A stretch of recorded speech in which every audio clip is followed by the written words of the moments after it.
What is up, guys? Flippin' Steve coming at you today from, guess where? I'm not going to say it till you say it with me. The 302. But I'm about to hit the road, going to meet a couple friends for lunch. So we're going to drive and we're going to talk hobby, cards. Let's go. First, we got to give old Crazy Daisy here some of them steak pieces that we cooked up the other day. So she can have a treat before we go. Here you go. I'll be back, I promise. Before I touch on the main subject of today's video, if there is even going to be one, I would like to bring up something that I talked about a couple weeks ago in a video, and that was trying to come up with a pack of trading cards for the channel to help raise a little bit more money for the national giveaway and to also help support the channel. You guys kind of seemed on board with it. I have mixed feelings because I don't consider myself to be famous, but it did seem like something that would even be that would be fun for me as well. Started dabbling with some ideas for some cards. I think it'll probably only be like 50 packs, guys. So it'll be 50 that I'll make, and it'll be 2 cards per pack with one base card and 1 number card per pack. Now, I may sign all the base cards, so there'll be 50 signed cards by me plus a limited insert, if you guys even care. Some of the ones that we've worked on so far is we have worked on the Cousin Rock on insert. I have a photo up here, just one of the characters from the channel that drops by every now and then. And then we also, of course, we have the Crazy Daisy, who is actually the person you come to see. We have the Color Blast of Color, whatever we want to call that. Of her, that'll probably be the card that everybody wants. We are also contemplating a 1-of-1 that would be a Cousin Rock, Crazy Daisy, dual auto / paw print card. So just to have a little bit of fun with it. I'm still working with a designer. Michael Ham actually has done a lot of these designs for me, so shout out to the Ham Bone. But I have to see if it's going to be cost effective or cost efficient. The price to actually make the cards and have them printed and then shipping and things like that. If it's something that you guys would value enough to even pay what it may cost for me to at least recoup the money that I would put in initially. You guys know your feedback is always welcome. It's always wanted. It's always appreciated. And in this matter, it's actually needed. So guys, comment below if that's something you would be interested in before I really put a lot of effort into doing it. The main topic I really want to touch on today is going to be timing the market and an aspect to flipping cards. So before you go to the comments and you say, I don't need to time the market, I buy and sell vintage, I don't need to time the market, I like bargain boxes, I don't need to time the market because I buy what I like and I'm just a collector. Yeah, I get all that. I'm right there with you. So I'm strictly talking in the aspect of flipping. So save those comments for another video. From my perspective, always the most important thing other than price point, because price point is always key. You don't ever pay for a card, and a deal is a deal, right?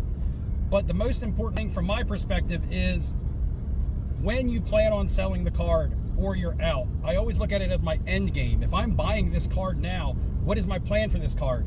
Do I have a timeline of when I want to move this card by?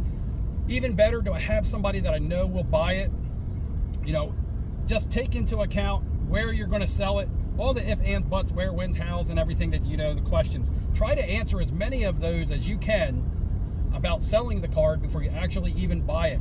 Because you don't just want to buy a card on impulse, talked about in the last video, or on a whim, if it's not for your collection, and then you're just kind of stuck with this card in limbo with no idea of what you plan to do with it. Of course, buy low, sell high is the cliche, it is the motto. However, it is a lot harder to do than it sounds. Okay, you got to time the market, you got to play the peaks and the valleys, and that is difficult. You win and you lose, and you hope that your wins outweigh your losses, because you don't win them all, and anybody who portrays that you win them all is full o' shizzle. What's the dizzle? They call me Flippin' Stizzle. I'm going to talk about what I've been doing, because that's what I do here on the channel, and as it pertains to me, I have been playing the market of the NFL quarterbacks. I've done this for 3 years straight, where I prospect on a couple quarterbacks, and not necessarily prospect because they're rookies or draft picks, but guys who are down in the market, they're really in the gutter, they're very affordable, and I say to myself, is there something out there that can cause a rebound for this player before they even hit the field?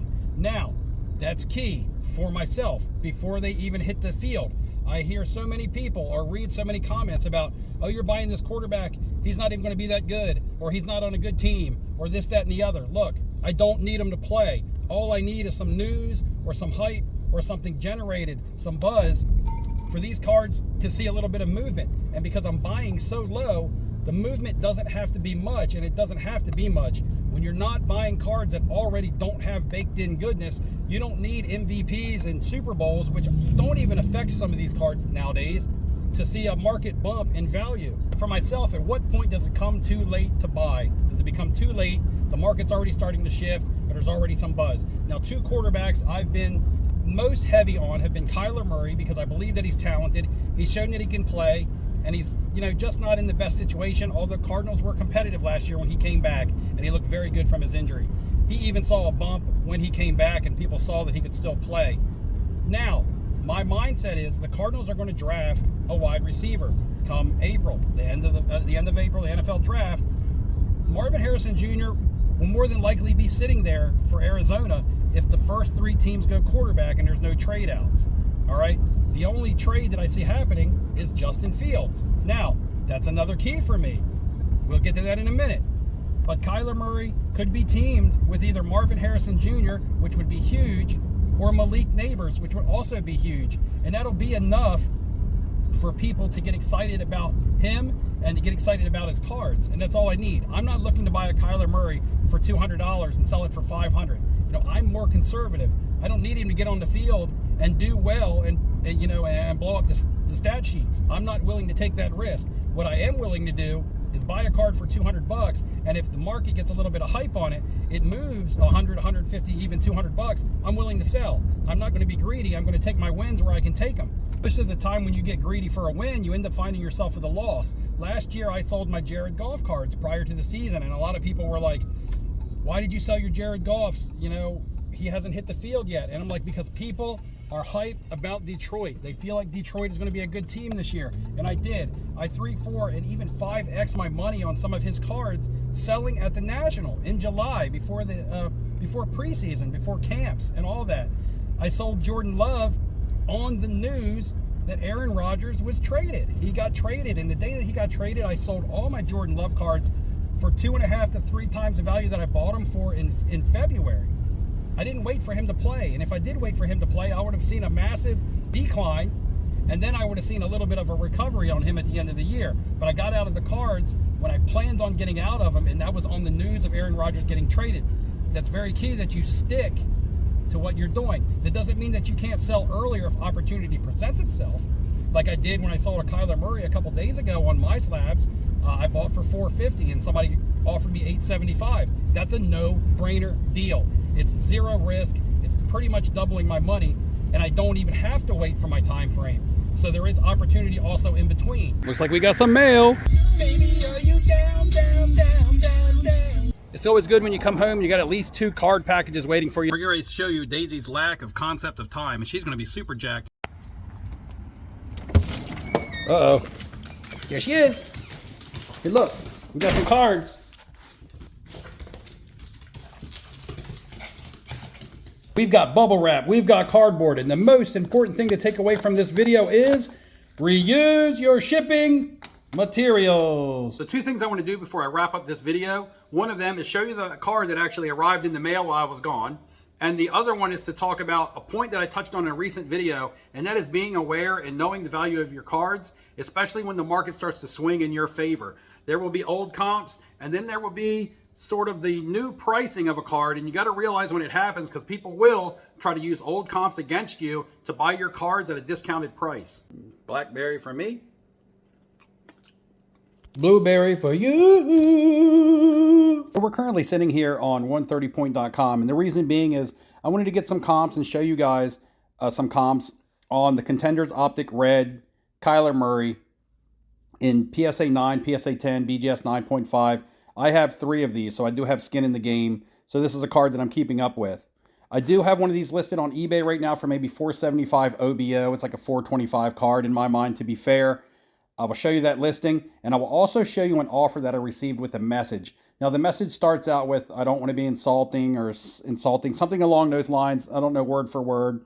But basically, they're telling me that a PSA 10 of my card, which is a BGS 9.5, sold, or last comp was $290. So when I go over and I check the comps, I can see where our raw copy just did $325. We have 2 PSA 9s, $250 and $225. And we have another PSA 9 going for $215. Now, mind you, 215 on the 6th, 225 on the 10th, 250 on the 15th, 325 for a raw on the 16th. So you can see the general trend on this card is actually upwards over the past 2-week time period.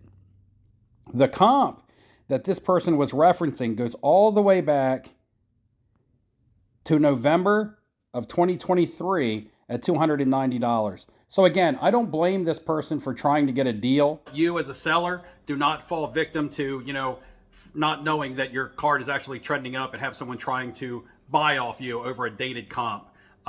Because I'm sure if you turn back the clock over a year, that card might be double or triple the value if we turn it back to 2020. So again, we're not going by old comps because they change over time and they change within a week. It only takes one small thing to happen. So again, don't let somebody downplay the value of your card because the comp that they have to show you is bogus. The only package received in the mail today was the MySlabs deal you guys saw me close in a recent video. It is the Patty McGee, Patrick Mahomes, Touchdown Masters, gold fluorescent, out of 20, jersey number 15. Great card for the right collector. And this is a card that I wouldn't even mind stashing for myself. So no hurry to move this, but the right person, I believe, would give me a nice flip on this. Don't forget to like and subscribe on your way out. Go hit me up on Instagram if you want to see my cards before they're posted to YouTube. That Patrick Mahomes has been up for days now. This video is late. They always are. Trust me, I don't get my content out quickly. Sometimes my videos could be 4 or 5 days behind of what actually is going on. So follow me on Instagram to stay more up to date. And I'll see you guys in the next video. I would say enjoy your weekend. I would say enjoy your day, but I'm not even sure what day of the week it is.